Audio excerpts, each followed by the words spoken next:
से बोलिए जय माता दी। आप सभी भक्तों का दिन शुभ और मंगलमय हो। प्यारे भक्तों, आज चैत्र नवरात्रि के 5वां दिन है और नवरात्रि के 5वें दिन में स्कंद माता की पूजा की जाती है। तो भक्तों, आज की इस वीडियो में आप सभी रसपान करेंगे स्कंद माता की संपूर्ण व्रत कथा। माँ स्कंद माता की कृपा आप सभी भक्तों पर सदा सर्वदा बनी रहे। प्यारे भक्तों, स्कंद माता का स्वरूप बहुत ही सुंदर और शांत होता है। वे अपने पुत्र स्कंद यानी कुमार कार्तिकेय को गोदी में लेकर बैठी होती है, जो उनके पास खड़े होते हैं। उनका रूप बहुत ही स्नेहपूर्वक और वात्सल्यपूर्ण होता है। स्कंद माता जी का वाहन शेर होता है, जो कि बहुत शक्तिशाली और साहसी प्रतीक है। यह उनके धैर्य और शक्ति को दर्शाता है। स्कंद माता भक्तों को मानसिक शांति, समृद्धि और सुरक्षा का आशीर्वाद देती है। उनके पूजा से भय और शत्रु भय से मुक्ति मिलती है। स्कंद माता की पूजा विशेष रूप से नवरात्रि के 5वें दिन की जाती है। इस दिन भक्त माँ की उपासना करके उनके आशीर्वाद को प्राप्त करते हैं। स्कंद माता को शक्ति और सृजनात्मकता की देवी माना जाता है। उन्हें त्रिगुणात्मक शक्तियों का प्रतीक माना जाता है, जो समग्र सृष्टि के पालन, संहार और सृजन में सहायक होती है। वे माता दुर्गा के अवतार में एक विशेष स्थान रखती है और इनकी उपासना शक्ति, साहस और युद्ध में विजय के लिए की जाती है। प्यारे भक्तों, जो भी भक्त श्रद्धा और भक्ति के साथ स्कंद माता जी की पूजा करता है और इनकी महिमा कथा को श्रद्धा पूर्वक सुनता है, उस भक्त की हर मनोकामना माता रानी अवश्य पूर्ण करती है। तो आइए भक्तों, अपने और अपने पूरे परिवार की मंगल कामना को करते हुए इस पावन कथा का रसपान करते हैं। प्रेम से बोलिए स्कंद माता की जय। एक पौराणिक कथा के मुताबिक तारकासुर नाम का एक राक्षस था, जिसका अंत सिर्फ भगवान शिव के पुत्र कार्तिकेय के हाथों से ही संभव था। इसलिए माँ पार्वती ने अपने पुत्र कार्तिकेय को युद्ध के लिए तैयार करने के लिए स्कंद माता का रूप धारण किया। स्कंद माता से युद्ध का परिचय लेने के बाद कार्तिकेय ने तारकासुर का अंत किया। स्कंद माता को माँ दुर्गा के 9 रूपों में से 5वां रूप माना जाता है। स्कंद माता को गौरी, महेश्वरी, पार्वती और उमा नाम से भी जाना जाता है। प्रेम से बोलिए स्कंद मैया की जय। अब सुनिए भक्तों, भगवती देवी की एक अन्य कथा, सची और नहुस की कथा, माँ भगवती की व्रत कथा। देवी सची परम पिता परमात्मा की आदि शक्ति की एक कला मानी जाती है, एक रूप मानी जाती है।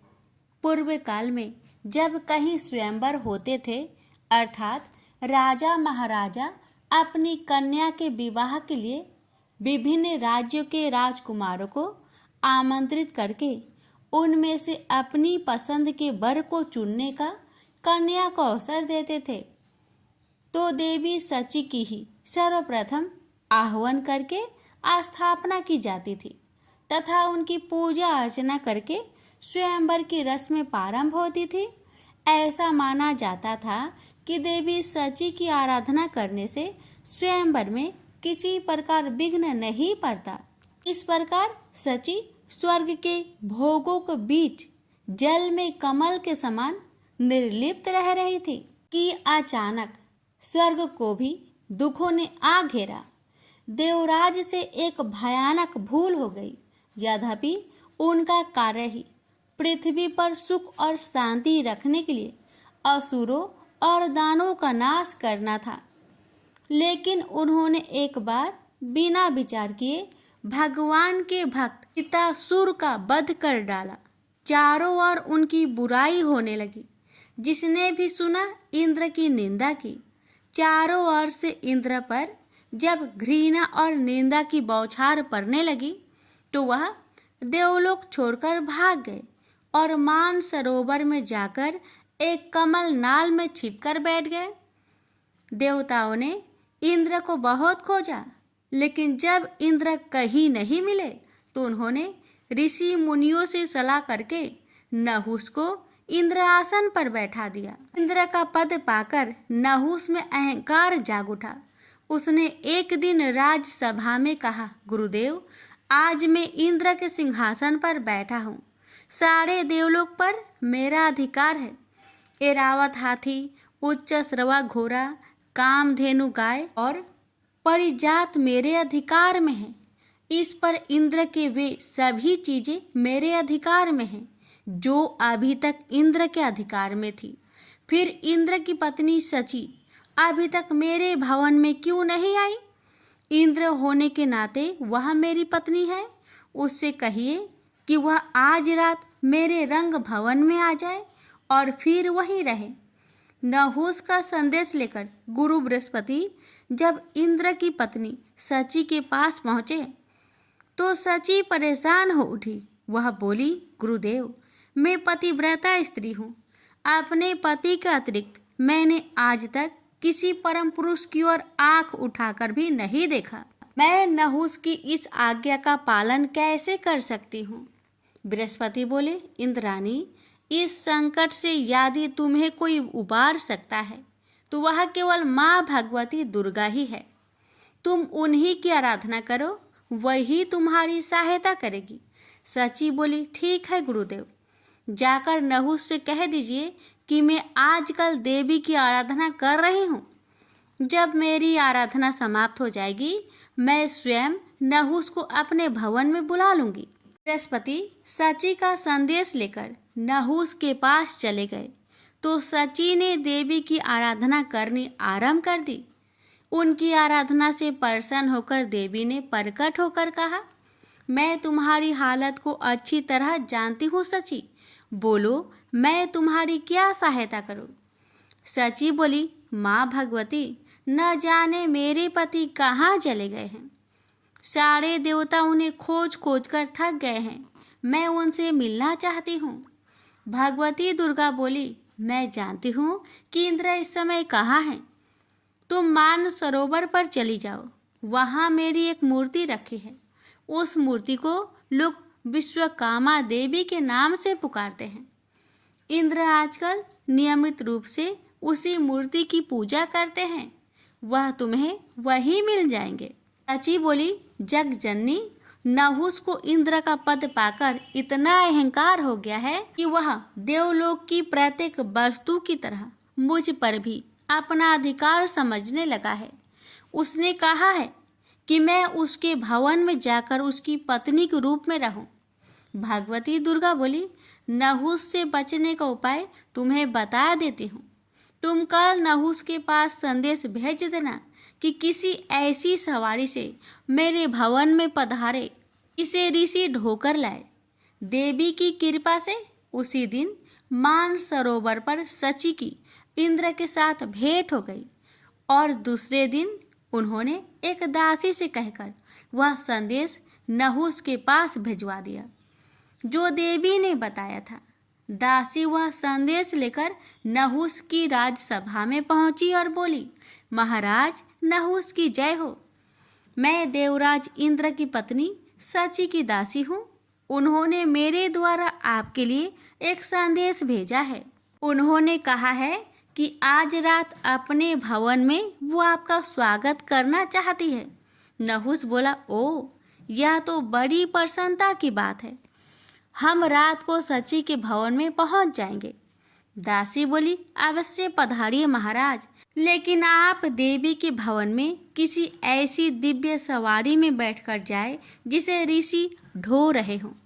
दासी के जाने के बाद नहुस ने सभी ऋषि मुनियों को बुलाकर कहा, आप सब लोग मेरी बात ध्यान से सुनिए। मैं आजकल इंद्र लोक ही क्या, समूचे विश्व का स्वामी हूँ। जिस तरह इंद्र का राज्य और समस्त चल अचल संपत्ति का स्वामी मैं हूँ, उसी तरह पहले इंद्र की पत्नी सची ने भी मुझे अपना पति स्वीकार कर लिया है। ऋषि बोले, यह आप क्या कह रहे हैं महाराज? विश्वास नहीं होता। सची जैसी साध्वी स्त्री ऐसा कैसे कर सकती है? नहुस बोला, आपको विश्वास करना ही पड़ेगा क्योंकि अभी अभी एक दासी ने मुझे आकर बताया है कि पिछले इंद्र की पत्नी सची ने मुझे पति के रूप में स्वीकार कर लिया है। ऋषि बोले, यह आप क्या कह रहे हैं महाराज? विश्वास नहीं होता। सची जैसी साध्वी स्त्री ऐसा कैसे कर सकती है? नहुस बोला, आपको विश्वास करना ही पड़ेगा, क्योंकि अभी अभी एक दासी ने मुझे आकर बताया कि पिछले इंद्र की पत्नी सची ने मुझे पति के रूप में स्वीकार कर लिया है और कहा है कि मैं ऐसी दिव्य सवारी में सवार होकर सची के भवन में पहुंचूं जिसे ऋषि ढो रहे हों। ऋषि बोले, ऐसी भला कौन सी सवारी है जिसे ऋषि ढोते हैं?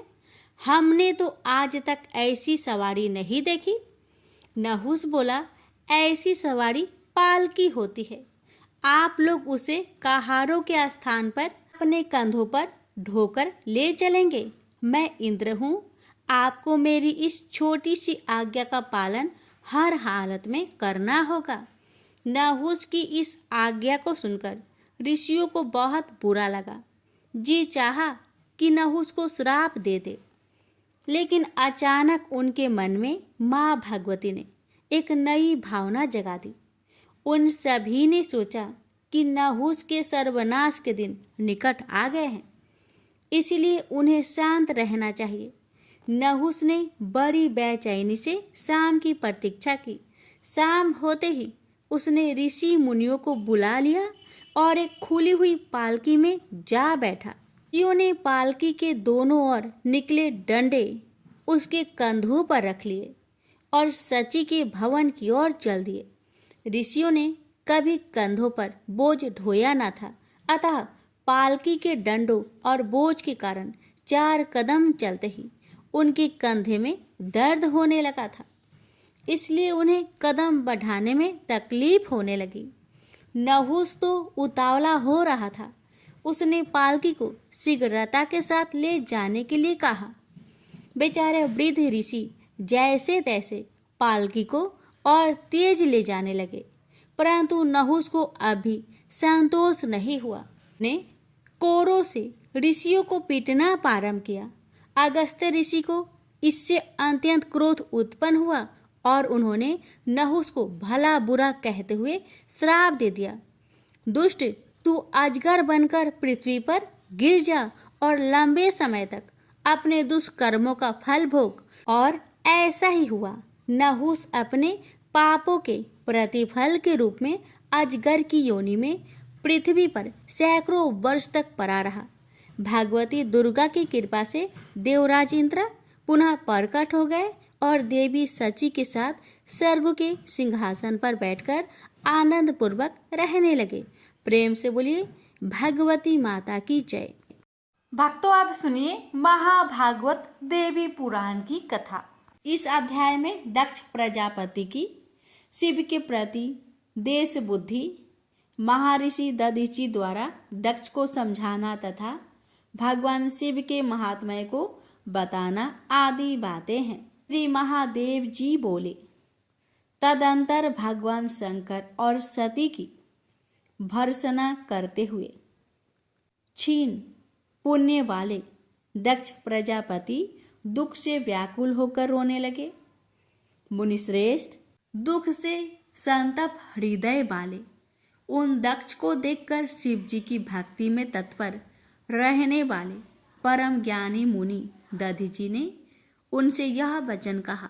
दधीचि बोले, मोह के कारण परम शिव तथा सती की सत्व को न जानकर आप क्यों रो रहे हैं? आपके महान भाग्य से ही ये सती आपके घर में पुत्री रूप में उत्पन्न हुई है। ये सती साक्षात निराकार आदि प्रकृति ही है और शिव साक्षात परम पुरुष है। इसमें आप लेश मात्र भी संदेह न करें। प्रजापति ब्रह्मा, इंद्र आदि देवताओं तथा बड़े बड़े असुरों के द्वारा कठोर तप करने पर भी जो भगवती उन्हें कभी दर्शन नहीं देती है, उन्हें आपने पुत्री रूप में प्राप्त किया है। मोह में पड़कर उन सती को बिना जाने आप उनकी निंदा क्यों कर रहे हैं? निश्चित रूप से उन्हीं महामोह स्वरूपिणी भगवती ने आपको ठगा है।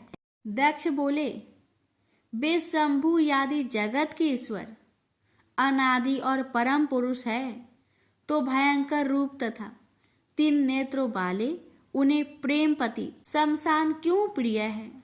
और मुने, वे भिक्षुक रूप में अपने शरीर में भस्म क्यों पोते रहते हैं? दधीची बोले, वे शंभु पूर्ण नित्यानंद स्वरूप तथा सभी ईश्वरों के भी ईश्वर हैं। जो लोग उनकी शरण ग्रहण करते हैं वे कभी भी दुख प्राप्त नहीं करते। वे भगवान शंभु भिक्षुक है। ऐसी दुर्बुद्धि आपकी क्यों हो गई है? ब्रह्मा आदि श्रेष्ठ देवता और तत्वदर्शी योगी जन भी जिनके परम स्वरूप को देख पाने में समर्थ नहीं होते हैं, आप उन विरूपाक्ष शंभु की निंदा क्यों कर रहे हैं? सर्वत्र विचरणशील वे भगवान सदाशिव सभी जगह विराजमान है। वे शमशान में रहे अथवा सुरमैया पुरी में रहे, उन्हें इसमें कोई विशेषता नहीं दिखाई पड़ती है। शिवलोक बड़ा ही अपूर्व है। वह ब्रह्मा विष्णु आदि के लिए भी दुर्लभ है। वैकुंठ ब्रह्मलोक तथा स्वर्ग उस शिवलोक की एक कला के भी तुल्य नहीं है। कैलाशपुरी देवताओं के लिए भी अत्यंत दुर्लभ है। अनेक देवताओं से सुशोभित तथा कल्प वृक्षों से युक्त नंदन वन से घिरी हुई स्वर्ग के अधिपति इंद्र की पूरी अमरावती भी उस शिवलोक की 16वीं कला के भी बराबर नहीं है। मृत्युलोक में भी वाराणसी नगरी नामक उनकी एक परम रमणीय पुरी है, जो मुक्ति प्रदान करने के कारण मुक्ति क्षेत्र कहलाती है। जहाँ ब्रह्मा आदि प्रधान देवता भी मृत्यु की अभिलाषा रखते हैं, तो फिर मानव आदि प्राणियों की बात ही क्या। वह परमात्मा शिव की ऐसी दिव्य पुरी है। यह विचार आपकी दुर्बुद्धि का सूचक है कि बिना शमशान के अन्यत्र कहीं भी उनका ठिकाना नहीं है। ऐसे सत्य स्वरूप त्रिलोकेश्वर देवाधिदेव भगवान सदाशिव और साक्षात ब्रह्म स्वरूपिणी महेश्वरी सती की भी निंदा आपको अज्ञानवश कभी नहीं करनी चाहिए। वे आपके बड़े भाग्य से ही आपके घर पुत्री रूप में प्रादुर्भूत हुई है। महादेव जी बोले, इस प्रकार तत्वदर्शी मुनि दधीची के अनेक प्रकार से समझाने पर भी प्रजापति दक्ष ने उन परमेश्वर शिव को और सदाचार से रहित नहीं माना और वे बार बार उन महादेव के प्रति निंदास्पद वचन बोलते रहे। नारद वे प्रजापति दक्ष पुत्री सती को उल्हाना देते हुए ऐसा कहकर रोने लगे। हाँ बत्से, सती पुत्री, तुम मेरे प्राण के समान हो। मुझे शोक समुद्र में निमग्न करके मेरा परित्याग कर तुम कहाँ जा रही हो? बहुमूल्य पर्यक पर शयन करने योग्य सर्वांग सुंदरी पुत्री कुरुपति के साथ तुम शमशान भूमि में कैसे रहोगी? उनका यह वचन सुनकर मुनिश्रेष्ठ दधीची ने अपने हाथ से उनके नेत्र के आंसू पोंछते हुए तथा प्रिय वचनों से उन्हें सत्वाना प्रदान करते हुए पुनः कहा, ज्ञानियों में श्रेष्ठ प्रजापति, आप मूर्खों की भांति क्यों रो रहे हैं? महात्मन देवेश्वर शंभु को समग्र रूप से जानकर भी आपका ज्ञान नष्ट नहीं हुआ। यह बड़े ही आश्चर्य की बात है। पृथ्वी पर, जल में, आकाश में और रसातल में जो भी नर तथा नारी रूप प्राणी हैं, वे सभी उन्हीं दोनों शिव शिवा के रूप में उत्पन्न है, ऐसा आप पवित्र मन से समझ लीजिए। प्रजापति, आप इन महेश्वर को यथार्थ रूप से साक्षात परम पुरुष के रूप में जान लीजिए और इन सती को त्रिगुणात्मिका चिदातम स्वरूपिणी परात पर प्रकृति के रूप में ही समझिए। इस परात पर सती को भाग्यवश अपनी पुत्री रूप में तथा विशेश्वर शिव को उनके पति के रूप में प्राप्त करके भी यदि आप अपना सौभाग्य नहीं मानोगे तो विधाता के द्वारा ठगे गए, आपको बहुत संताप होगा। प्रजापति, इस सच्चाई को सुनो। शोक से व्याकुल तथा कल्याण की इच्छा रखने वाले तुम सती को प्रकृति के रूप में तथा शिव को परम पुरुष स्वरूप में जान लो। दक्ष बोले, मुनीश्वर, आप यह सत्य कह रहे हैं कि मेरी पुत्री सती प्रकृति रूपा है और शिव ही सनातन पुरुष तथा तीनों लोकों के ईश्वर है। मुनिश्रेष्ठ, यह सुनकर भी मेरी बुद्धि दृढ़ता पूर्वक वैसी नहीं हो पा रही है कि महेश्वर से बढ़कर दूसरा देवता नहीं है। सत्य बोलने वाले ऋषिगण भी यद्यपि यही कहते हैं, फिर भी शंभु ही सर्वश्रेष्ठ देव है, ऐसा मेरा निश्चय नहीं है। मुने, मैं जिस लिए शिव की निंदा कर रहा हूँ उसका कारण सुनिए। पूर्व काल में जब मेरे पिता ब्रह्मा जी ने प्रजाओं की सृष्टि की तब 11 रुद्र का प्रादुर्भाव हुआ था। समान शरीर वाले भी सभी रुद्र महात्मा, प्रचंड पराक्रमी, भीषण रूप वाले तथा क्रोध के कारण लाल आंखों वाले थे। वे सभी व्याघ्र चर्म धारण किए हुए थे तथा उनके सिरों पर जटाएं सुशोभित हो रही थी।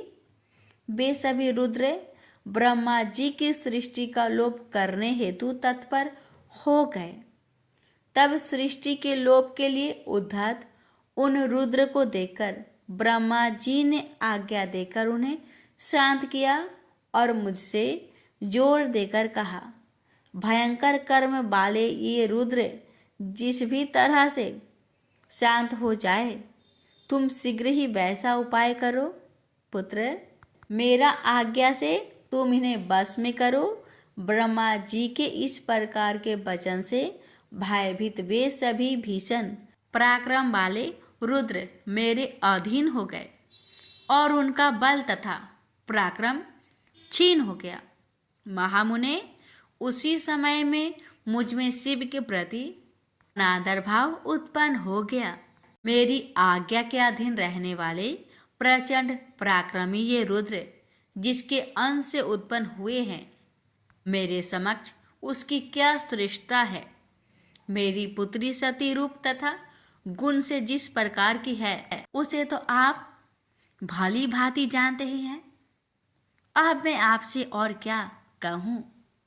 क्या मेरी आज्ञा के अधीन रहने वाला शिव उस कन्या की योग वर हो सकता है? सतपात्र को दिया गया दान पुण्य और यश बढ़ाने वाला होता है। इसलिए बुद्धिमान पुरुष को चाहिए कि योग पात्र देखकर ही उसे अपनी कन्या प्रदान करे। महामुने, बंधु बांधवों को साथ में लेकर वर के रूप, स्वभाव तथा कुल पर सम्यक विचार करने के बाद ही प्राज्ञ पुरुष को अपनी कन्या सतपात्र को देनी चाहिए। इन्हीं सभी बातों पर विचार करके मैंने पूर्व में सती के स्वयंवर में कुल तथा शील से रहित उस शिव को आमंत्रित नहीं किया था। सुनिए, मेरे मन में जो कुछ भी है उसे आपको साफ साफ बता रहा हूँ। जिसके अंश से मेरी आज्ञा के वशीभूत ये महारुद्र उत्पन्न हुए हैं, वह शिव जब तक इनके साथ मेरे पास आता रहेगा तब तक मैं उनके प्रति ईर्ष्या रखूंगा। ये सच सच कह रहा हूँ। जब ये शंभु उस विदेश का फल प्रदान करने में समर्थ हो जाएंगे तभी मैं उनकी पूजा करूंगा। ये मेरी दृढ़ प्रतिज्ञा है। श्री महादेव जी बोले। दक्ष का यह वचन सुनकर वे मुनीश्वर दधीची अपने मन में सोचने लगे कि भवानी तथा शिव ने इस महामूर्ख प्रजापति दक्ष को निश्चय ही अपनी कृपा से वंचित कर दिया है।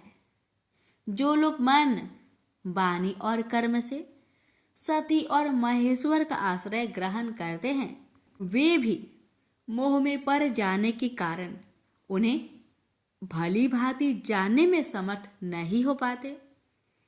तब यह मूर्खमती दक्ष को समझाया जा सकता तो भला इस संसार में कौन मुक्ति प्राप्त नहीं कर लेता। मुने ऐसा सोचकर और फिर बिना कुछ बोले मुनि दधीची अपने आश्रम को चले गए। इसके बाद दक्ष प्रजापति दुख से बार बार लंबी लंबी सांसें लेते हुए अपने भवन में प्रविष्ट हो गए। भक्तों, आज के लिए यहीं तक। इसकी आगे की कथा कल के वीडियो में अवश्य सुनिएगा। श्री दुर्गा सप्तशती पाठ अध्याय 5, 6, 7 और 8। माता रानी आप सभी भक्तों पर अपनी कृपा सदा सर्वदा बनाए रखे। जय माता दी। भक्तों, 5वें अध्याय में आप सुनेंगे देवताओं द्वारा देवी की स्तुति। महर्षि मेधा ने कहा, पूर्व काल में शुभ निशुभ नामक असुरों ने अपने बल के मत से इंद्र का त्रिलोकी का राज्य और यज्ञों के भाग छीन लिए, और वह दोनों इसी प्रकार सूर्य, चंद्रमा, धर्मराज और वरुण के अधिकारी भी छीनकर स्वयं ही उनका उपभोग करने लगे। वायु और अग्नि का कार्य भी वही करने लगे, और इसके पश्चात उन्होंने जिन देवताओं का राज्य छीना था उनको अपने अपने स्थान से निकाल दिए। इस तरह से अधिकार छीने हुए तथा दैत्यों द्वारा निकाले हुए देवता अपराजिता देवी का स्मरण करने लगे कि देवी ने हमको वर दिया था कि विपत्ति में मैं तुम्हारे संपूर्ण विपत्तियों को नष्ट कर दूंगी। ऐसा विचार कर सब देवता हिमालय पर गए और भगवती विष्णु माया की स्तुति करने लगे। देवताओं ने कहा, देवी को नमस्कार है, शिव को नमस्कार है, प्रकृति और भद्रा को नमस्कार है। हम लोग रुद्र, नित्य और गौरी को नमस्कार करते हैं। ज्योत्सनामयी चंद्र रूपेणी व सुख रूप देने को निरंतर नमस्कार है। शरणागतों का कल्याण करने वाली वृद्धि और सिद्धि रूपा देवी को हम बार बार नमस्कार करते हैं। और नैऋति राक्षसों की लक्ष्मी तथा सावर्णी को नमस्कार है।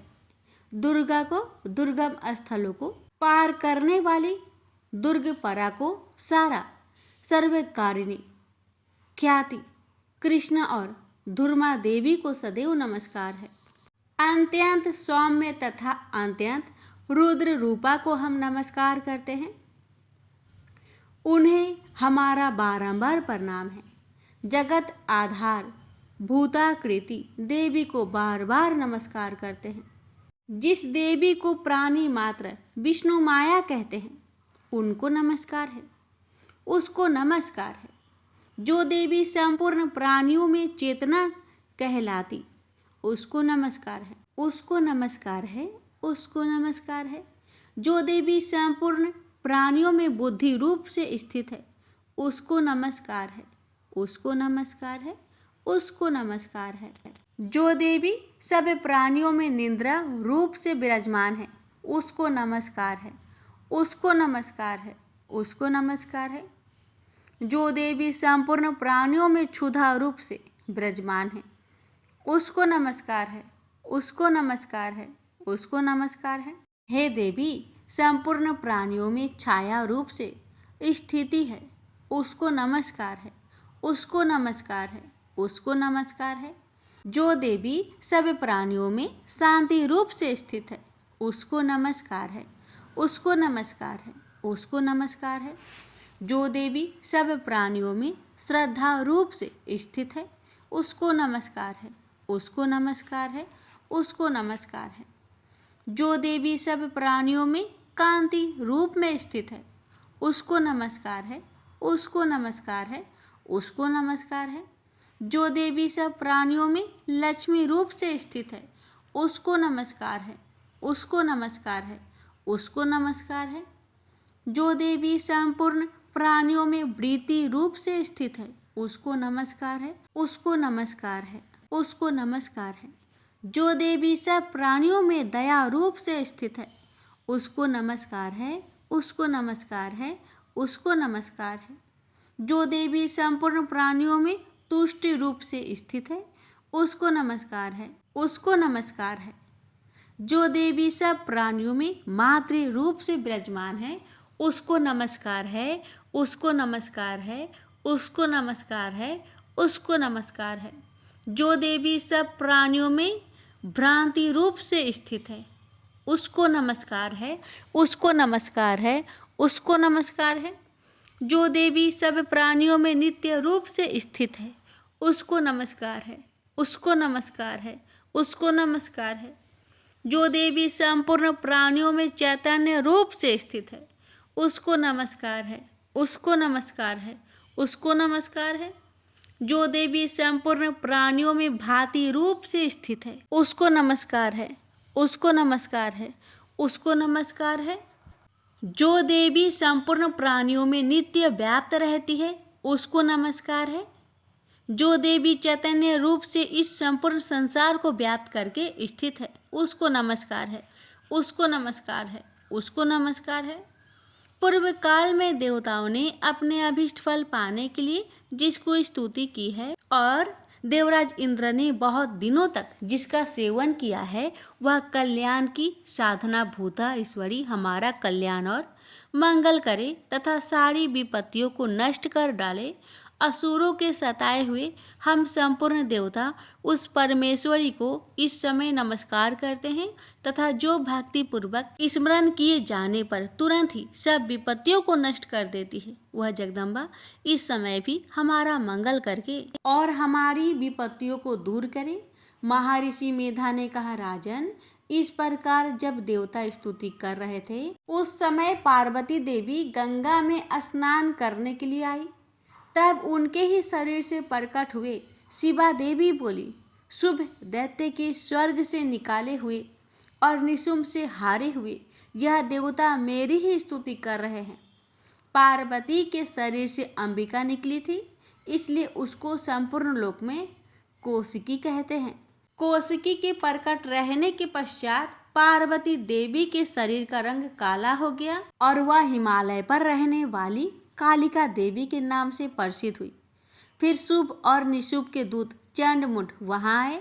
उन्होंने परम मनोहर रूप वाली अंबिका देवी को देखा। फिर वह शुंभ के पास जाकर बोले, महाराज, एक अत्यंत सुंदर स्त्री हिमालय को प्रकाशित कर रही है। वैसा रूप रंग आज तक हमने किसी स्त्री का नहीं देखा। हे असुरेश्वर, आप यह पता लगाए कि वह कौन है और उसको ग्रहण कर ले। वह स्त्री स्त्रियों में रत्न है। वह अपनी कांति से दसों दिशाओं को प्रकाश करती हुई वहाँ स्थित है, इसलिए आपको उसका देखना उचित है। प्रभु, तीनों लोकों के हाथी, घोड़े और मणि इत्यादि जितने रत्न हैं, वह सब इस समय आपके घर में शोभ्यमान है। हाथियों में रत्न ऐरावत हाथी और उच्च श्रेवा नामक घोड़ा तो आप इंद्र से लाए हैं। हंसों द्वारा जूता हुआ विमान जो कि ब्रह्मा जी के पास था, अब आपके पास है। और यह महापद्म नामक खजाना आपने कुबेर से छीना है। समुद्र ने आपको सदा खिले हुए फूलों की किजलंकनी नामक माला दी है।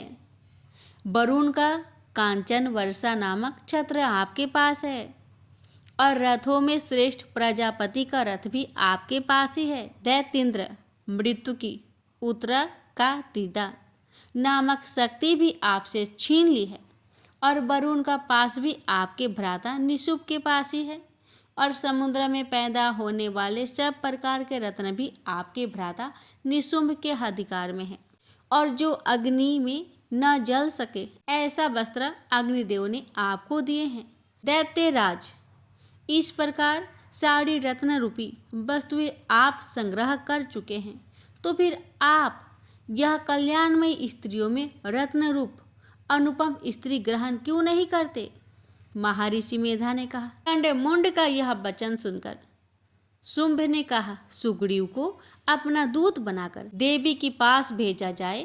प्रथम उसको सब कुछ समझा दिया कि वहां जाकर तुम उसको इस प्रकार कहना, और ये भी कह दिया कि जिस तरह से प्रसन्न होकर वह तुरंत यहाँ चली आए उसी प्रकार समझाकर कहना। दूत सुग्रीव पर्वत के उस रमणीक भाग में जहाँ देवी बसती थी पहुँचा। दूत ने कहा, हे देवी, दैत्यों का राजा शुभ जो इस समय तीनों लोकों का स्वामी है, मैं उसका दूत हूँ और यहाँ तुम्हारे पास आया हूँ। संपूर्ण देवता उसकी आज्ञा एक स्वर में मानते हैं। अब जो कुछ उसने कहला भेजा है वह सुनो।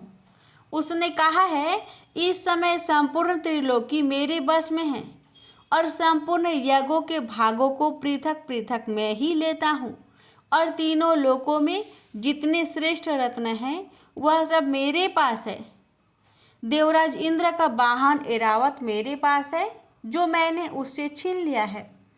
उच्च श्रवा नामक घोड़ा जो क्षीर सागर मंथन करने से प्रकट हुआ था, उसे देवताओं ने मुझे समर्पित किया है। हे सुंदरी, इनके अतिरिक्त और भी जो रत्न भूषण पदार्थ देवताओं के पास थे वह सब मेरे पास है।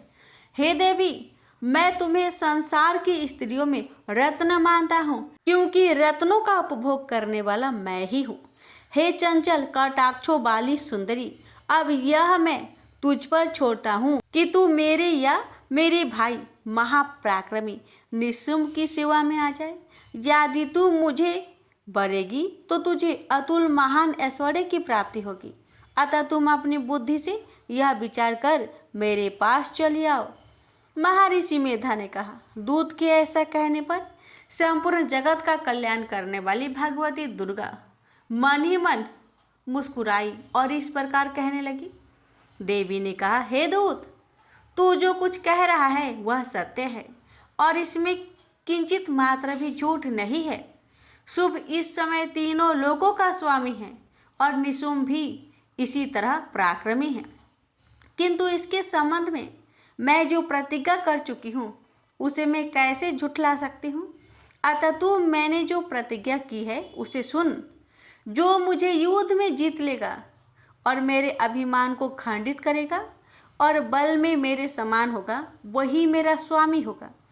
इसलिए शुंभ अथवा महापराक्रमी निशुंभ यहाँ आवे और युद्ध में जीतकर मुझसे विवाह कर ले। इसमें भला देर की क्या आवश्यकता है।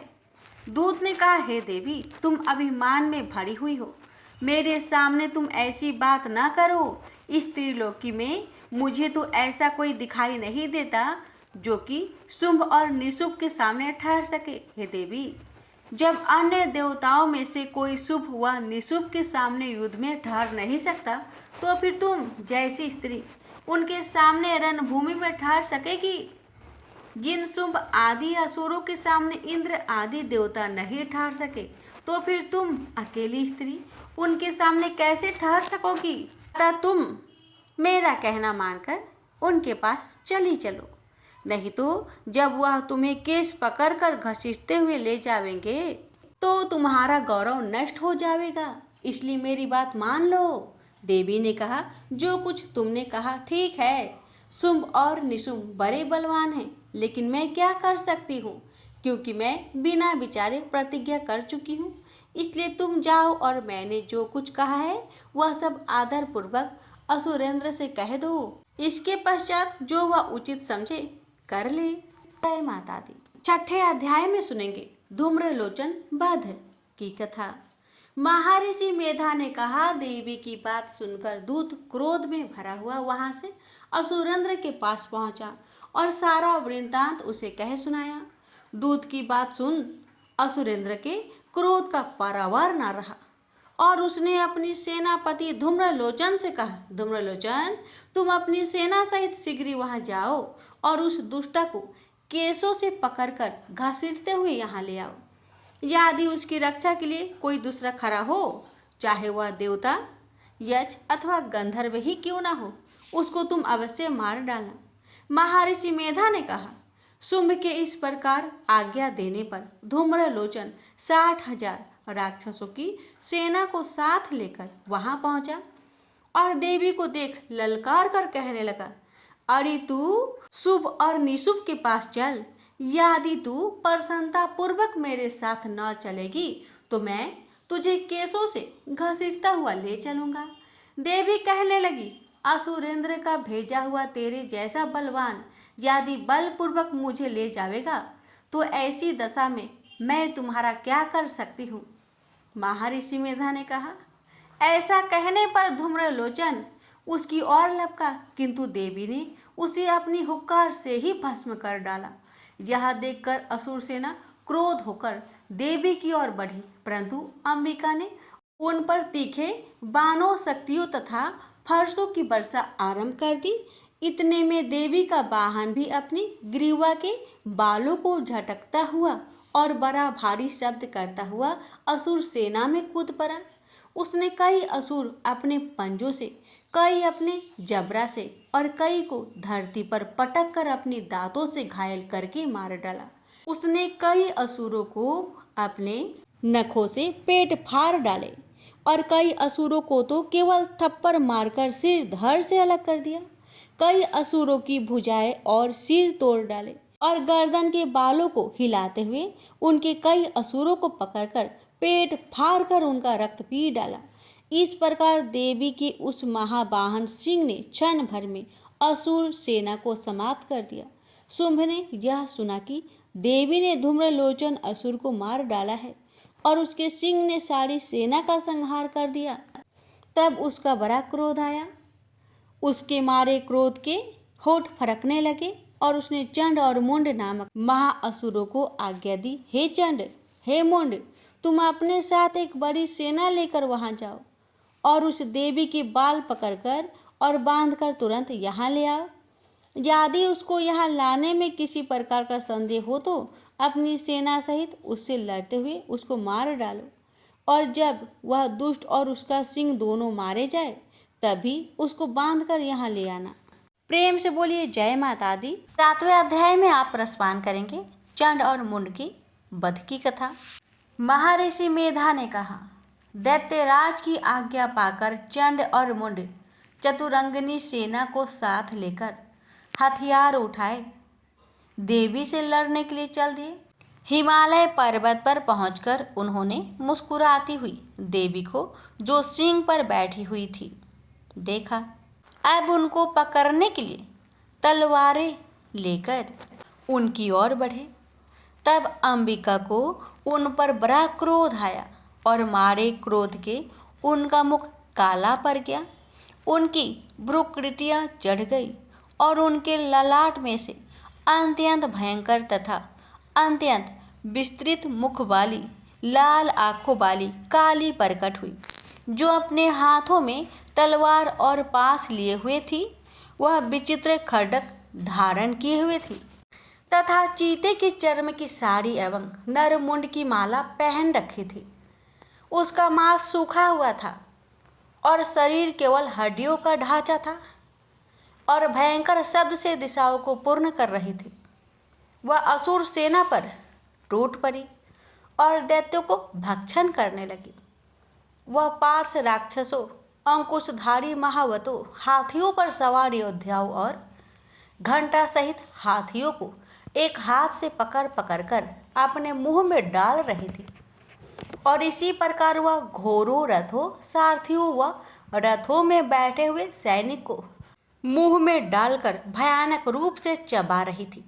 किसी के केस पकड़कर, किसी की गर्दन पकड़कर, किसी को पैरों से दबाकर और किसी दैत्य को छाती से मसलकर मार रही थी। वह दैत्य के छोड़े हुए बड़े बड़े अस्त्र शस्त्र को मुंह में पकड़कर और क्रोध में भरकर उनको दांतों से पीस रही थी। उसने कई बड़े बड़े असुर भक्षण कर डाले, कईयों को रौंद डाला और कितने उसकी मार के मारे भाग गए। कितनों को उसने तलवार से मार डाला, कितनों को अपने दांतों से समाप्त कर दिया और इस प्रकार से देवी ने क्षण भर में संपूर्ण दैत्य सेना को नष्ट कर दिया। यह देख महापराक्रमी चंड काली देवी की ओर लपका और मुंड ने भी देवी पर अपने भयानक बाणों की वर्षा आरंभ कर दी और अपने हजारों चक्र उस पर छोड़े। उस समय वह चमकते हुए बाण व चक्र देवी के मुख में प्रविष्ट हुए इस प्रकार दिख रहे थे जैसे मानो बहुत से सूर्य मेघों की घटा में प्रविष्ट हो रहे हो। इसके पश्चात भयंकर शब्द के साथ काली ने अत्यंत जोश में भरकर विकट अट्टहास किया। उस समय उसका भयंकर मुख देखा न जाता था और उसमें से उसके श्वेत दांत दिखाई दे रहे थे। फिर उसने तलवार हाथ में लेकर हू शब्द कहकर उसके ऊपर आक्रमण किया और उसके केस पकड़कर उसका सिर काटकर अलग कर दिया। चंड को मरा हुआ देखकर मुंड देवी की ओर लपका, परंतु क्रोध में भर उसे भी अपनी तलवार से यमलोक पहुंचा दिया। चंड और मुंड को मरा हुआ देखकर उसकी बाकी बची हुई सेना वहां से भाग गई। उसके पश्चात काली चंड और मुंड के कटे हुए सिरों को लेकर चंडिका के पास गई और प्रचंड अट्टहास के साथ कहने लगी, ले देवी, चंड और मुंड दो महादैत्यों को मारकर तुम्हारी भेंट कर दिया। अब शुभ और निशुभ को तुमको स्वयं वध करना है। महर्षि मेधा ने कहा। वहां लाए हुए चंड और मुंड के सिरों को देखकर कल्याणमयी चंडी ने काली से मधुर वाणी में कहा, देवी, तुम चूंकि चंड और मुंड को मारकर मेरे पास लेकर आई हो, अतः संसार में चामुंडा के नाम से तुम्हारी ख्याति होगी। प्रेम से बोलिए जय माता दी। 8वें अध्याय का रसपान करेंगे। इस अध्याय में सुनिए रक्त बीज की वध की कथा। महर्षि मेधा ने कहा, चंड और मुंड नामक असुर के मारे जाने से और बहुत सी सेना नष्ट हो जाने से असुरों के राजा प्रतापी शुंभ ने क्रोधयुक्त होकर अपनी संपूर्ण सेना को युद्ध के लिए तैयार होने की आज्ञा दी। उसने कहा, आज उदयुद्ध नामक 86 असुर सेनापति अपनी सेनाओं के साथ युद्ध के लिए जाए और कंबू नामक 84 सेनापति भी वहां आए और कोटि वीर्य नामक 50 सेनापति और धूम्रकुल के 100 सेनापति प्रस्थान करें। काल, द्रोहड, मार्य और कालके यह दैत्य भी मेरी आज्ञा से सजकर युद्ध के लिए कूच करे। भयानक शासन करने वाला असुरों का स्वामी शुभ इस प्रकार आज्ञा देकर बहुत बड़ी सेना को साथ युद्ध के लिए चला। उसकी सेना को अपनी ओर आता देखकर चंडिका ने अपनी धनुष की टंकार से पृथ्वी और आकाश के बीच का भाग गुज्जा दिया। राजन, इसके पश्चात देवी के सिंह ने दहाड़ना आरंभ कर दिया और अंबिका को घंटे के शब्दों ने उसको और भी बढ़ा दिया। धनुष की टंकार, शेर की दहाड़ और घंटे के शब्द से पृथ्वी और आकाश के बीच का भाग गूंज उठा और इसके साथ ही देवी ने अपने मुख को और भी भयानक बना लिया। ऐसे भयंकर शब्द को सुनकर राक्षस सेना ने देवी तथा उसके इर्द गिर्द घेरा डाल दिया। राजन, उस समय दैत्यों के नाश के लिए और देवताओं के हित के लिए ब्रह्मा, शिव, कार्तिकेय, विष्णु तथा इंद्र आदि देवों की शक्तियाँ जो अत्यंत पराक्रम और बल से संपन्न थी, उनके शरीर से निकलकर उसी रूप में चंडिका देवी के पास गई। जिस देवता का जैसा रूप था, जैसे आभूषण थे और जैसा वाहन था, वैसा ही रूप, आभूषण और वाहन लेकर उन देवताओं की शक्तियाँ दैत्यों से युद्ध करने के लिए आई। हंस युक्त विमान में बैठकर और रुद्राक्ष की माला तथा कमंडलु धारण करके ब्रह्मा जी की शक्ति आई। वृषभ पर सवार होकर, हाथ में त्रिशूल लेकर, महानाग का कंकन पहनकर और चंद्र रेखा से भूषित होकर भगवान शंकर की शक्ति महेश्वरी आई और मोर पर आरूढ़ होकर हाथ में शक्ति लिए दैत्यों से युद्ध करने के लिए कार्तिकेय जी की शक्ति उन्हीं का रूप धारण करके आई। भगवान विष्णु की शक्ति गरुड़ पर सवार होकर शंख, चक्र, गदा, धनुष तथा खड्ग हाथ में लिए हुए आई। श्री हरि की शक्ति बाराही 12 का शरीर धारण करके आई और नरसिंह के समान शरीर धारण करके उनकी शक्ति नरसिंह ही भी आई। उसकी गर्दन में झटकों से आकाश के तारे टूट पड़ते थे और इसी प्रकार देवराज इंद्र की शक्ति ऐन्द्री भी ऐरावत के ऊपर सवार होकर आई। पश्चात इन देव शक्तियों से घिरे हुए भगवान शंकर ने चंडिका से कहा, मेरी प्रसन्नता के लिए तुम शीघ्र ही इन असुरों को मारो। इसके पश्चात देवी के शरीर में अत्यंत उग्र रूप वाली और सैकड़ों गिदड़ियों के समान आवाज करने वाली चंडिका शक्ति प्रकट हुई। उस अपराजित देवी ने धूमिल जट वाले भगवान शंकर जी से कहा, प्रभु आप मेरी ओर से दूत बनकर शुभ और निशुम्भ के पास जाइए और उन अत्यंत गर्वीले दैत्यों से कहिए तथा उनके अतिरिक्त और भी दैत्य वहाँ युद्ध के लिए उपस्थित हो। उनसे भी कहिए, जो तुम्हें अपने जीवित रहने की इच्छा हो तो त्रिलोकी का राज्य इंद्र को दे दे। देवताओं को उनका यज्ञ भाग मिलना आरंभ हो जाए और तुम पाताल को लौट जाओ। किंतु यदि बल के गर्भ से तुम्हारी लड़ने की इच्छा हो तो फिर आ जाओ, तुम्हारे मान से मेरी योगिनियाँ तृप्त होगी।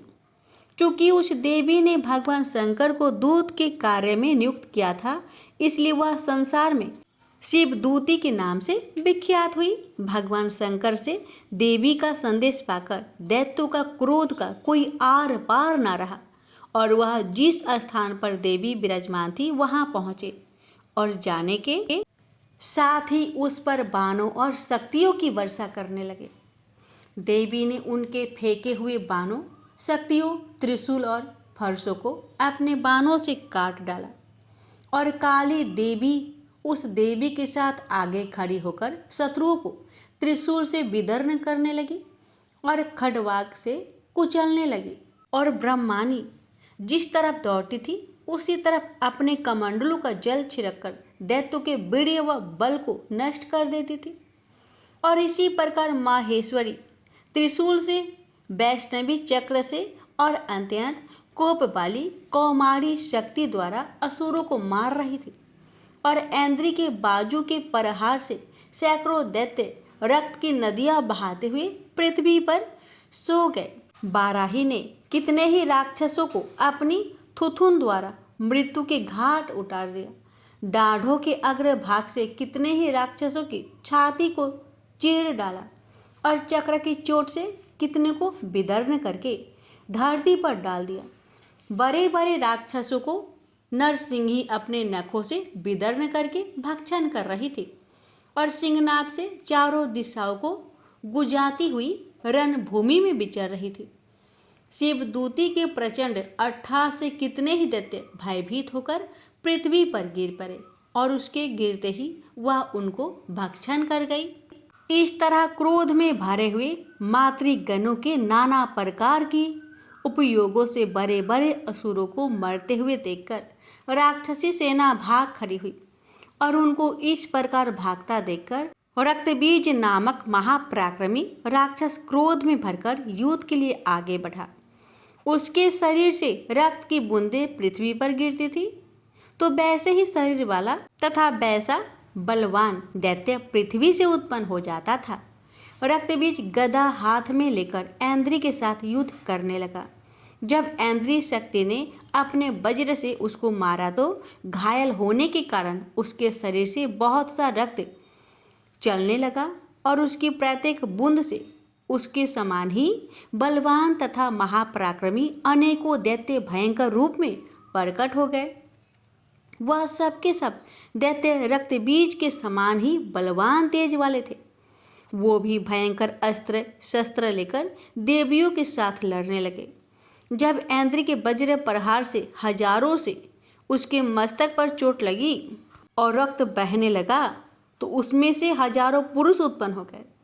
वैष्णवी ने चक्र से और ऐन्द्री ने गदा से रक्तबीज को चोट पहुंचाई और वैष्णवी के चक्र से घायल होने पर उसके शरीर से जो रक्त बहा उससे हजारों महाअसुर उत्पन्न हुए जिनके द्वारा यह संपूर्ण जगत व्याप्त हो गया। कौमारी ने शक्ति से, बराही ने खड्ग से और मातेश्वरी ने त्रिशूल से उसको घायल किया। इस प्रकार क्रोध में भरकर उस महादैत्य ने सब माताओं पर पग पृथक गदा से प्रहार किया और माताओं ने शक्ति और शूल इत्यादि से उसको जो बार बार घायल किया, उससे सैकड़ों महादैत्य उत्पन्न हुए। इस प्रकार उस रक्त बीज के चक्र से उत्पन्न हुए असुरों से संपूर्ण जगत व्याप्त हो गया, जिससे देवताओं को भय हुआ। देवताओं को भयभीत देखकर चंडिका ने काली से कहा, चामुंडे, अपने मुख को बड़ा करो और मेरे शस्त्रघात से उत्पन्न हुए रक्त बिंदुओं तथा रक्त बिंदुओं से उत्पन्न हुए महाअसुरों को तुम अपने इस मुख से भक्षण करती जाओ। इस प्रकार रक्त बिंदुओं से उत्पन्न हुए महादैत्य को भक्षण करते हुए तुम रण में विचरो। इस प्रकार रक्त चिन्ह होने से यह दैत्य नष्ट हो जाएंगे। तुम्हारे भक्षण करने के कारण अन्य दैत्य उत्पन्न नहीं होंगे। काली से इस प्रकार कहकर चंडिका देवी ने रक्त बीज पर अपने त्रिशूल से प्रहार किया और काली देवी ने अपने मुख में उसका रक्त ले लिया। तब उसने अपनी गदा से चंडिका पर प्रहार किया। प्रहार से चंडिका को तनिक भी कष्ट ना हुआ। हाँ, उसके शरीर से बहुत सा रक्त बहने लगा, लेकिन उसके गिरने के साथ ही काली ने उसको मुख में ले लिया। काली के मुख में उस रक्त से जो असुर उत्पन्न हुए, उसको उसने भक्षण कर लिया और रक्त को पीती गई। तदंतर देवी ने रक्त बीज को, जिसका कि खून काली ने पिया था, चंडिका ने वज्र, बाण तथा खड्ग तथा रिष्ट इत्यादि से मार डाला। राजन, अनेक प्रकार के शस्त्रों से मरा हुआ और खून से वंचित हुआ महादैत्य रक्तबीज पृथ्वी पर गिर पड़ा। राजन, उसके गिरने से देवता अत्यंत प्रसन्न हुए और माताएं उन असुरों का रक्त पीने के पश्चात उद्धत होकर नृत्य करने लगी। प्रेम से बोलिए जय माता दी। प्यारे भक्तों, श्री दुर्गा सप्तशती पाठ की 8वां अध्याय यहीं पर समाप्त होता है। इसकी आगे के अध्याय अगले वीडियो में अवश्य सुनिएगा। माता रानी आप सभी पर अपनी कृपा सदा सर्वदा बनाए रखे। देवी कवच यानी दुर्गा कवच पाठ। पौराणिक मान्यता है कि मंत्रों में बहुत शक्ति होती है। अगर इस मंत्रों को सही से पढ़ा जाए तो प्रतिकूल कंपन को अधिक सकारात्मक और आकर्षक कंपन में बदलने की क्षमता होती है। अगर आप अपने चारों ओर फैली नकारात्मकता से परेशान हैं और आपको कोई रास्ता नहीं दिखाई पड़ रहा, तो आपको दुर्गा कवच का पाठ करना चाहिए। ऐसा कहा जाता है कि वह व्यक्ति जो ईमानदारी से भक्ति और सही उच्चारण के साथ नियमित रूप से दुर्गा कवच को पढ़ता या सुनता है, वह सभी बुराइयों से संरक्षित रहता है। 18 प्रमुख पुराणों में से एक मार्कंडेय पुराण के अंदर दुर्गा कवच, देवी कवच के श्लोकों का उल्लेख है। दुर्गा कवच दुर्गा सप्तशती का एक आदित्य स्रोत है। दुर्गा कवच को भगवान ब्रह्मा ने ऋषि मार्कंडेय को सुनाया और इसमें 47 श्लोक शामिल है। इसके बाद 9 श्लोकों में फल श्रुति लिखित है। फल श्रुति का अर्थ होता है कि मंत्रों को सुनने या पढ़ने से क्या फल प्राप्त होता है। दुर्गा कवच का महत्व। दुर्गा कवच में भगवान ब्रह्मा जी ने देवी पार्वती माँ की 9 अलग अलग देवीय रूपों के बारे में बताया है। भगवान ब्रह्मा हर किसी को देवी कवच को पढ़ने या सुनने के लिए देवी माँ का आशीर्वाद मांगने के लिए अनुरोध करते हैं। जो भी इस कवच का नित्य पाठ करता या सुनता है, वह माँ दुर्गा से विशेष आशीर्वाद प्राप्त करता है। नकारात्मकता को खत्म करने के लिए एक शक्तिशाली मंत्रों का संग्रह देवी कवच के रूप में विद्यमान है। यह जातक को किसी भी बुरी आत्माओं से बचाने के लिए एक कवच के लिए रूप में कार्य करता है। भक्तों, अब जानते हैं दुर्गा कवच का पाठ कैसे करें। दुर्गा कवच का पाठ दुर्गा सप्तशती के आरंभ में और दुर्गा सप्तशती पाठ के बाद में करना चाहिए। दुर्गा कवच का पाठ करने से पहले स्नान करके स्वच्छ वस्त्र धारण कर ले। इसके बाद माँ का ध्यान करे और घी का दीप जलाए। दुर्गा कवच का पाठ शुरू करने से पहले अपने मन से सभी दुर्भावनाओं को दूर कर दे और सिर्फ माँ की भक्ति के बारे में विचार करे। माँ को पुष्प अर्पित करने के बाद फल मिष्ठान का भोग लगाए और दुर्गा कवच का पाठ शुरू करे। दुर्गा कवच का पाठ करने के लाभ। दुर्गा कवच का पाठ करने से जातक के मन और उसके आसपास से नकारात्मक ऊर्जाओं का नाश होता है। दुर्गा कवच का पाठ करने से जातक को प्रेत बाधा जैसी समस्याओं से जल्दी मुक्ति मिल जाती है। दुर्गा कवच का पाठ करने से अकाल मृत्यु जैसे संकट दूर होते हैं। दुर्गा कवच का पाठ करने से बड़े से बड़े संकट का निवारण होता है।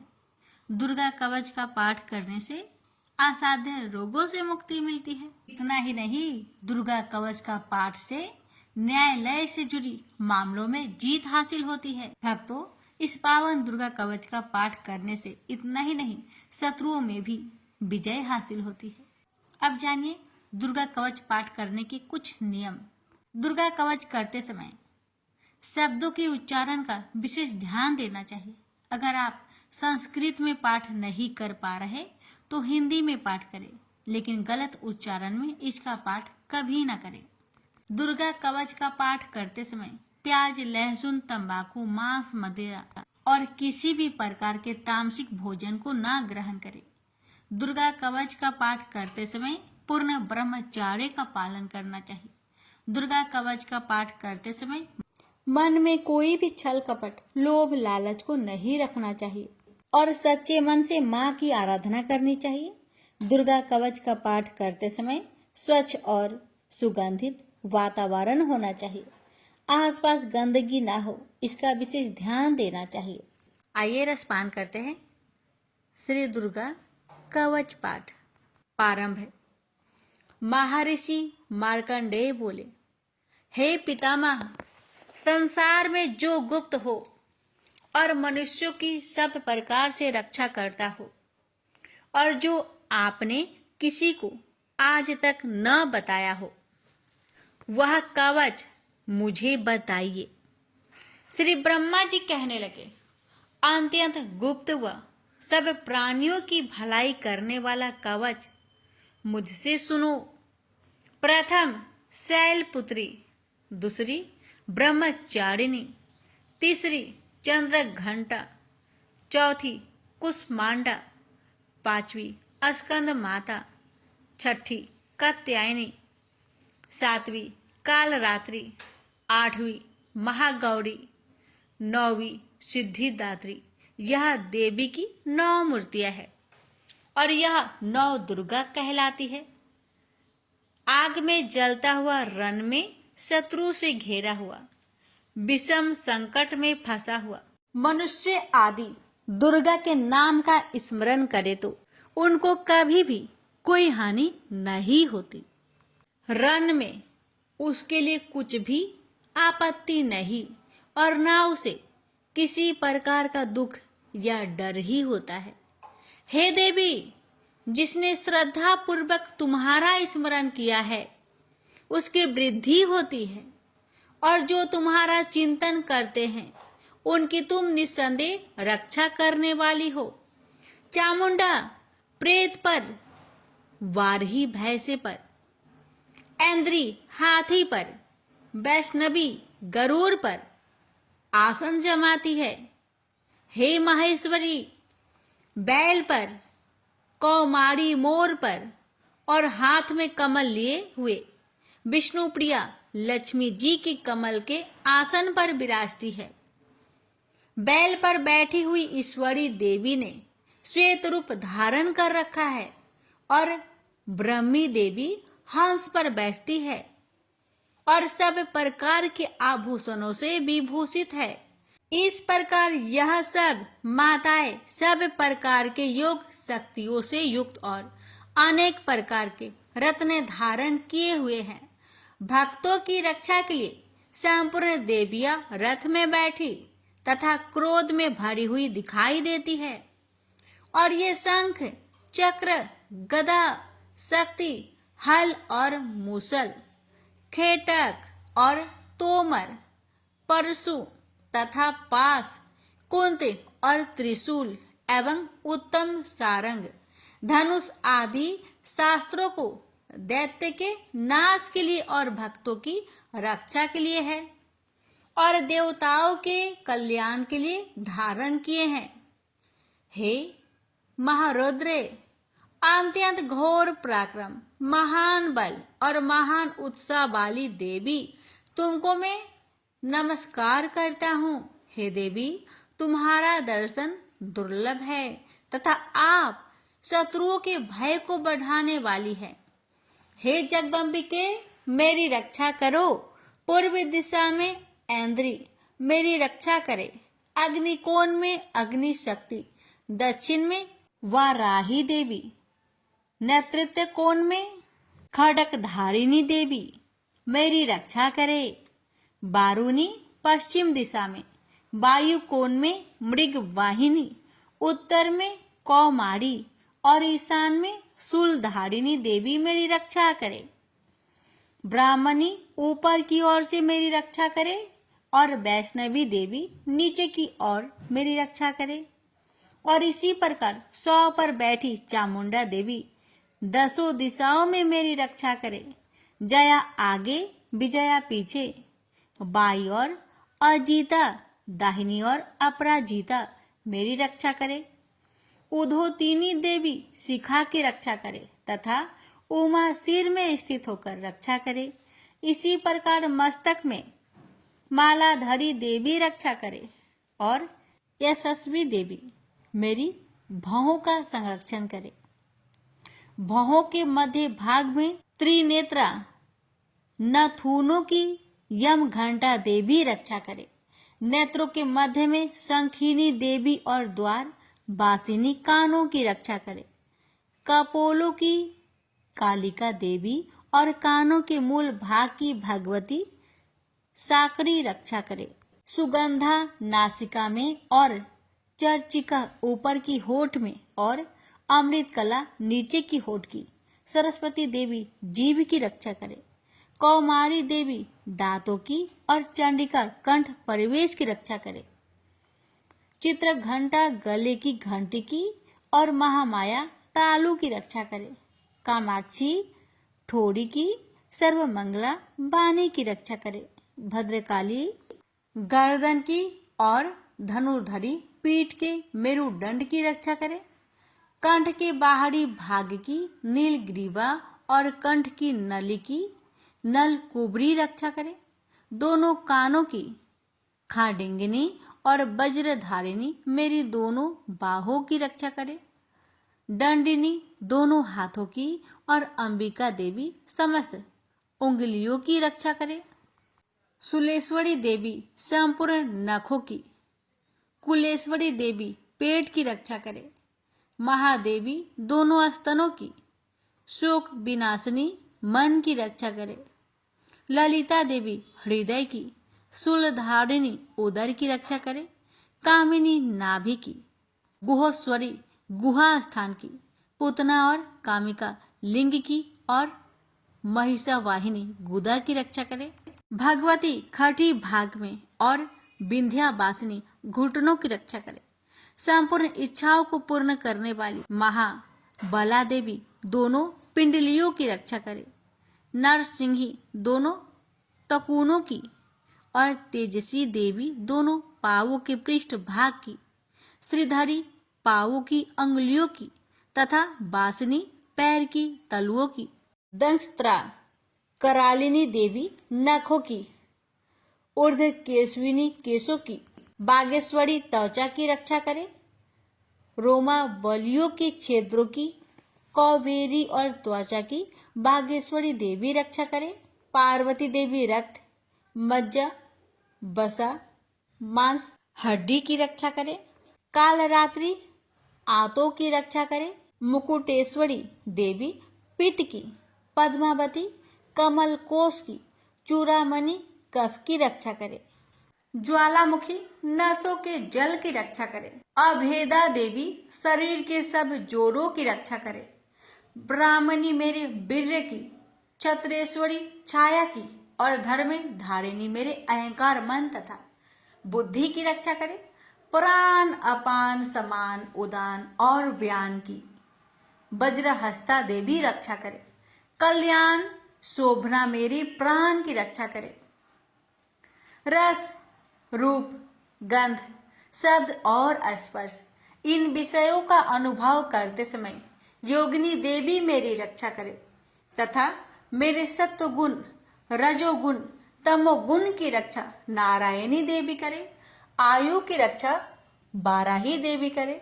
वैष्णवी धर्म की तथा चक्रिनी देवी मेरी यश कृति लक्ष्मी धन विद्या की रक्षा करे। इंद्राणी मेरे शरीर की रक्षा करे और हे चंडिके आप मेरे पशुओं की रक्षा करें। महालक्ष्मी मेरे पुत्रों की रक्षा करे और भैरवी मेरी पत्नी की रक्षा करे। मेरे पथ की सुपथा तथा मार्ग की क्षमा करी देवी रक्षा करे। राजा के दरबार में महालक्ष्मी तथा सब और व्याप्त रहने वाली विजया देवी चारों ओर से मेरी रक्षा करे। जो स्थान रक्षा से रहित हो और कवच में रच गया हो उसका पापों का नाश करने वाली जयंती देवी रक्षा करे। अपना शुभ चाहने वाले मनुष्य को बिना कवच के एक पग भी कहीं न जाना चाहिए, क्योंकि कवच रखने वाला मनुष्य जहां भी जाता है वहां उसे अवश्य धन लाभ होता है तथा विजय प्राप्त करता है। अभीष्ट वस्तु की इच्छा करता है वह उसको इस कवच के प्रभाव से अवश्य मिलती है और वह इसी संसार में महा ऐश्वर्य को प्राप्त होता है। कवचधारी मनुष्य निर्भय होता है और वह तीनों लोकों में माननीय होता है। देवी का यह कवच देवताओं के लिए भी कठिन है। जो नित्य प्रति नियम पूर्वक तीनों संध्याओं को श्रद्धा के साथ इनका पठन पाठन करता है उसे देव शक्ति प्राप्त होती है। वह तीनों लोकों को जीत सकता है तथा अकाल मृत्यु से रहित होकर 100 वर्ष तक जीवित रहता है। उसकी लुता चर्म रोग विस्फोट आदि समस्त व्याधियां समूल नष्ट हो जाती है। वह अस्थावर जंगम तथा कृत्रिम विष दूर होकर उनका कोई असर नहीं होता है तथा समस्त अभिचारक प्रयोग और इस तरह के जितने मंत्र तंत्र इत्यादि होते हैं इस कवच के हृदय में धारण कर लेने पर नष्ट हो जाते हैं। इसके अतिरिक्त पृथ्वी पर विचरने वाला भूचर नभचर जलचर प्राणी उपदेश मात्र से सिद्ध होने वाले निम्न कोटि के देवता जन्म के साथ प्रकट होने वाले देवता कुल देवता कंठमाल आदि डाकिनी शाकिनी अंतरिक्ष में विचरने वाली अत्यंत बलवती भयानक डाकिनियां गृह भूत यक्ष गंधर्व राक्षस ब्रह्म राक्षस बैताल कुष्मांड और भैरव आदि अनिष्ट कारक देवता भी उस मनुष्य को जिसने की अपने हृदय में यह कवच धारण किया हुआ देखते ही भाग जाते हैं। इस कारण कवच के धारण करने से मान और तेज बढ़ता है। जो मनुष्य इस कवच का पाठ करके उसके पश्चात सप्तशती चंडी का पाठ करता है उसका यश जगत में विख्यात होता है। और जब तक वन पर्वत और कना आदि इस भूमंडल पर स्थित है तब तक यह पुत्र पौत्र आदि संतान परंपरा बनी रहती है। फिर देहांत होने पर ऐसा मनुष्य परम पद को प्राप्त होता है जो देवताओं के लिए भी कठिन है और अंत में सुंदर रूप को धारण करके भगवान शंकर के साथ आनंद करता हुआ परम मोक्ष को प्राप्त होता है। प्रेम से बोलिए जय माता दी। माता इस दुर्गा कवच पाठ करने में हमसे अगर कोई गलती हुई हो उसे क्षमा करे। जय माता कथा कहने वाले पर सुनने वाले पर अपनी कृपा बनाए रखे। जय माता दी। अब भक्तों रसपान करेंगे अर्थ और गला स्रोतम। मार्कंडेय जी कहते हैं जयंती मंगला काली भद्र काली कपालिनी, दुर्गा, क्षमा, शिवा, धात्री, स्वाहा और स्वधा इन नामों से प्रसिद्ध देवी तुम्हें मैं नमस्कार करता हूँ। हे देवी, तुम्हारी जय हो। प्राणियों के संपूर्ण दुख हरने वाली तथा सब में व्याप्त रहने वाली देवी तुम्हारी जय हो। काल रात्रि तुम्हें नमस्कार है। मधु और केटभ दैत्य का वध करने वाली, ब्रह्मा को वरदान देने वाली देवी तुम्हें नमस्कार है। तुम मुझे रूप दो, जय दो, यश दो और काम क्रोध आदि शत्रुओं का नाश करो। महिषासुर का नाश करने वाली तथा भक्तों को सुख देने वाली देवी तुम्हें नमस्कार है। तुम मुझे सुंदर स्वरूप दो, विजय दो और मेरे शत्रुओं को नष्ट करो। हे रक्त बीज का वध करने वाली, हे चंड मुंड को नाश करने वाली, तुम मुझे रूप दो, जय दो, यश दो और काम क्रोध आदि शत्रुओं का नाश करो। हे शुभ, निशुभ और धूम्राक्ष राक्षस का मर्दन करने वाली देवी, मुझको स्वरूप दो, विजय दो और मेरे शत्रुओं का नाश करो। हे पूजित चरण युगल वाली देवी, हे संपूर्ण सौभाग्य प्रदान करने वाली देवी, तुम रूप दो, जय दो, यश दो और काम क्रोध आदि शत्रुओं का नाश करो। हे देवी, तुम्हारे रूप और चरित्र अमित है। तुम सब शत्रुओं का नाश करने वाली हो। मुझे रूप, जय, यश दो और काम क्रोध आदि शत्रुओं का नाश करो। पाप को दूर करने वाली चंडिके, इस संसार में जो भक्ति से तुम्हारा पूजन करते हैं उनको तुम रूप तथा विजय और यश दो तथा उनके शत्रुओं का नाश करो। रोगों का नाश करने वाली चंडिके, जो भक्ति पूर्वक तुम्हारी पूजा करते हैं उन्हें रूप दो, यश दो और उनके काम क्रोध आदि शत्रुओं का नाश करो। हे चंडिके, इस संसार में जो भक्ति से तुम्हारी पूजा करते हैं उनको तुम विजय और यश दो तथा उनके शत्रुओं का नाश करो। हे देवी, मुझे सौभाग्य दो और आरोग्य दो, परम सुख दो, रूप दो, जय दो, यश दो और मेरे काम क्रोध आदि शत्रुओं का नाश करो। हे देवी, जो मुझसे वैर रखते हैं उनका नाश करो और मुझे अधिक बल प्रदान कर रूप, जय, यश दो और मेरे शत्रुओं का संहार करो। हे देवी, मेरा कल्याण करो और मुझे उत्तम संपत्ति प्रदान करो। रूप, जय, यश दो और काम क्रोध आदि शत्रुओं का नाश करो। हे देवता तथा राक्षसों के मुकुट रत्नों से स्पर्श किए हुए चरणों वाली देवी, हे अंबिके, मुझे रूप दो, विजय तथा यश दो और मेरे शत्रुओं का नाश करो। और हे देवी, अपने भक्तों को विद्वान, कीर्तिवान और लक्ष्मीवान बनाओ और उन्हें रूप दो, उन्हें जय दो और उनके शत्रुओं का नाश करो। हे प्रचंड दैत्यों के अभिमान का नाश करने वाली चंडिके, मुझे शरणागत को रूप दो, विजय दो, यश दो और मेरे शत्रुओं का नाश करो। हे चार भुजाओं वाली, हे ब्रह्मा द्वारा प्रशंसित परमेश्वरी, आप मुझे रूप दो, जय दो, यश दो और मेरे शत्रुओं को नष्ट करो। निरंतर भक्ति से भगवान विष्णु से सदा स्तुति की हुई हे अंबिके, रूप, यश, जय दो और मेरे शत्रुओं को नष्ट करो। हिमाचल कन्या पार्वती के भगवान शंकर से स्तुति की हुई है परमेश्वरी, मुझे रूप, जय, यश दो और मेरे शत्रुओं का नाश करो। इंद्राणी के पति इंद्र के द्वारा सद्भाव से पूजित होने वाली परमेश्वरी, मुझे तुम रूप दो, जय दो, यश दो और काम क्रोध आदि शत्रुओं को नष्ट करो। प्रचंड भुजदंड से दैत्यों के घमंडों को नष्ट करने वाली, मुझे रूप दो, जय दो, यश दो और मेरे शत्रुओं का नाश करो। हे देवी, तुम अपने भक्तों को सदा असीम आनंद देती हो। मुझे रूप, जय, यश दो और मेरे काम क्रोध आदि शत्रुओं को नष्ट करो। देवी, मेरी इच्छा अनुसार चलने वाली सुंदर स्त्री मुझे प्रदान करो कि संसार सागर से तरने वाली तथा उत्तम कुल में उत्पन्न हुई हो। जो मनुष्य पहले इस स्रोतम का पाठ करता है और फिर सप्तशती रूपी महास्रोत का पाठ करता है, वह सप्तशती की जप संख्या से मिलने वाले श्रेष्ठ फल को प्राप्त होता है और उसके साथ ही उसे प्रचुर धन भी प्राप्त होता है। प्रेम से बोलिए जय माता दी। भक्तों रसपान करे अर्थ किलक स्रोतम। महर्षि मार्कंडेय बोले, निर्मल ज्ञान रूपी शरीर धारण करने वाली, देवत्रय रूप दिव्य 3 नेत्र वाली, जो कल्याण प्राप्ति के हेतु है तथा अपने मस्तक पर अध्र चंद्र धारण करने वाली है, उन भगवान शंकर को नमस्कार है। जो मनुष्य अभिकीलक मंत्रों को जानता है वही पुरुष कल्याण को प्राप्त करता है।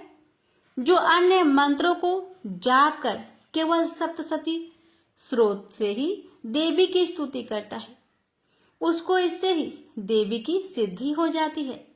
उन्हें अपने कार्य की सिद्धि के लिए दूसरे की साधना करने की आवश्यकता नहीं रहती। बिना जप के ही उनके उच्चाटन आदि सिद्ध हो जाते हैं। लोगों के मन में शंका थी कि केवल सप्तशती की उपासना से अथवा सप्तशती को छोड़कर अन्य मंत्रों की उपासना से भी समान रूप से सब कार्य सिद्ध हो जाते हैं, तब इनमें कौन सा श्रेष्ठ साधन है। लोगों की इस शंका को ध्यान में रखकर भगवान शंकर ने अपने पास आए हुए जिज्ञासुओं को समझाया कि यह सप्तशती नामक संपूर्ण स्रोत ही कल्याण कर देने वाला है। इसके पश्चात भगवान शंकर ने चंडिका के सप्तशती नामक स्रोत को गुप्त कर दिया, अतः मनुष्य इसको बड़े पुण्य से प्राप्त करता है। जो मनुष्य कृष्ण पक्ष की 14 अथवा अष्टमी को एकाग्रचित होकर देवी को अपना सर्वस्व समर्पित कर देता है और फिर उसे प्रसाद रूप से ग्रहण करता है, उस पर दुर्गा प्रसन्न होती है, अन्यथा नहीं होती। इस प्रकार सिद्ध के प्रतिबंधक रूप कील के द्वारा भगवान शंकर ने इस स्रोत को कीलित कर रखा है। जो पुरुष इस सप्तशती को निष्कीलन करके नित्य पाठ करता है वह सिद्ध हो जाता है, वही देवों का पार्षद होता है और वह गंधर्व होता है। सर्वत्र विचरते रहने पर भी उस मनुष्य को इस संसार में कहीं कोई डर नहीं होता। वह आप मृत्यु के बस में नहीं पड़ता और मरकर मोक्ष की प्राप्ति हो जाती है। किंतु इस कीलक की विधि को जानकर ही सप्तशती का पाठ करना चाहिए। जो ऐसा नहीं करता वह नष्ट हो जाता है।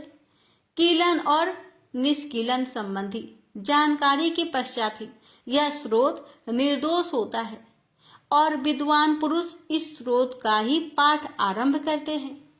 स्त्रियों में जो कुछ सौभाग्य आदि दिखाई देता है वह सब इस पाठ की ही कृपा है। इसलिए इस कल्याणकारी स्रोत का सदा पाठ करना चाहिए। इस स्रोत का शनैः पाठ करने से भी 16 फल की प्राप्ति होती है और उच्च स्वर से ही इसका पाठ आरंभ करना चाहिए। जिस देव के प्रसाद से ऐश्वर्य, सौभाग्य, आरोग्य, संपत्ति, शत्रुनाश तथा परम मोक्ष की प्राप्ति होती है, उस देवी की स्तुति मनुष्य को अवश्य करनी चाहिए। हे माता, इस कवच पाठ को कहने में अगर हमसे कोई भूल चूक हुई हो तो मुझे क्षमा करें और इस पाठ को सुनने वाले भक्तों पर अपनी कृपा सदा बनाए रखे और मुझ पर भी अपनी कृपा बनाए रखे। प्रेम से बोलिए जय माता दी। क्षमा प्रार्थना। हमें देवी माता से इस प्रकार क्षमा याचना करनी चाहिए। हे परमेश्वरी, मेरे द्वारा रात दिन बहुत से अपराध होते रहते हैं। मुझे अपना दास समझकर मेरे उन अपराधों को आप कृपा पूर्वक क्षमा करिए। परमेश्वरी, मैं आह्वान करना नहीं जानती, विसर्जन करना नहीं जानती तथा पूजा करने का ढंग भी नहीं जानती। हे माँ, मुझे क्षमा करिए। देवी सुरेश्वरी, मैंने जो मंत्रहीन ना मंत्रों को मैं जानती हूँ, क्रियाहीन ना क्रियाओं को जानती हूँ और भक्तिहीन ना भक्ति के प्रकार जानती हूँ। पूजन क्या है वह सब आपकी कृपा से पूरे हो। सैकड़ों अपराध करने के बाद भी जो आपके शरण में आके जगदम्बा कहकर पुकारता है, उसे वह गति प्राप्त होती है जो ब्रह्मादि देवताओं के लिए भी पाना आसान नहीं है। जगदम्बिके, मैं अपराधी हूँ, किंतु आपकी शरण में आया हूँ। इस समय दया का पात्र हूँ, आप जैसा चाहे वैसा करे। हे देवी परमेश्वरी, अज्ञान बस भूल से या बुद्धि भ्रष्ट होने के कारण मैंने जो भी न्यूनता या अधिकता कर दी हो वह सब क्षमा करे और प्रसन्न होइए। सच्चिदानंद स्वरूपा परमेश्वरी, जगत माता कामेश्वरी, आप प्रेम पूर्वक मेरी यह पूजा स्वीकार करें और मुझ पर प्रसन्न रहे। देवी सुरेश्वरी, आप गोपनीय से भी गोपनीय वस्तु की रक्षा करने वाली हैं। मेरी निवेदन किए हुए इस जप को ग्रहण करिए। आपकी कृपा से मुझे सिद्धि प्राप्त हो। इस प्रकार क्षमा प्रार्थना मंत्र के पाठ से दुर्गा माता आपके जाने अनजाने में हुए सारे अपराधों को क्षमा करेंगी और उनकी कृपा सदैव आपके ऊपर बनी रहेगी। तो प्रेम से बोलिए जगदम्बा माता की जय।